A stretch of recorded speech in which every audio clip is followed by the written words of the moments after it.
Son quotidien, elle le passe en laboratoire. Depuis 3 ans, Océane Tournière étudie les chromosomes sexuels des mouches et leur impact sur leur développement cellulaire. Les mâles n'ont qu'un seul chromosome X, alors que les femelles en ont deux. Moi, j'essaie de comprendre comment ils arrivent à survivre en n'ayant qu'un seul chromosome X. Parce que les gènes du chromosome X sont extrêmement importants. Une fois que j'arrive à trouver quels sont les gènes responsables pour ça, chez la mouche, on peut du coup, bien plus longtemps dans le futur, regarder si c'est le cas chez d'autres espèces, chez la souris, chez l'homme.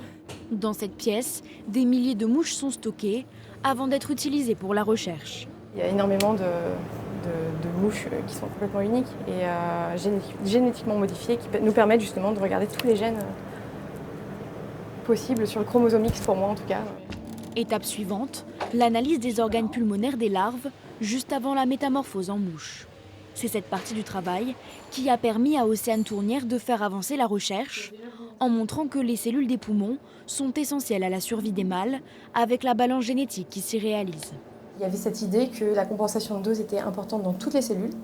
Et en fait, moi j'ai montré pour la première fois, dans n'importe quelle espèce, que finalement cette balance génétique est importante dans un type cellulaire particulier, c'est-à-dire les cellules souches des poumons, et à un moment précis du développement, c'est-à-dire juste avant la métamorphose. Cette chercheuse vient de gagner le prix des jeunes talents lauréats l'UNESCO pour les femmes et la science. À la clé, une dotation de 20 000 € et surtout une véritable reconnaissance dans un milieu encore très masculin où les femmes peuvent avoir du mal à se faire une place. Ce genre de prix en fait a une importance capitale parce que ça nous donne la parole et ça montre aussi une autre image du chercheur qui n'est pas uniquement l'image d'un homme dans un laboratoire qui est un génie.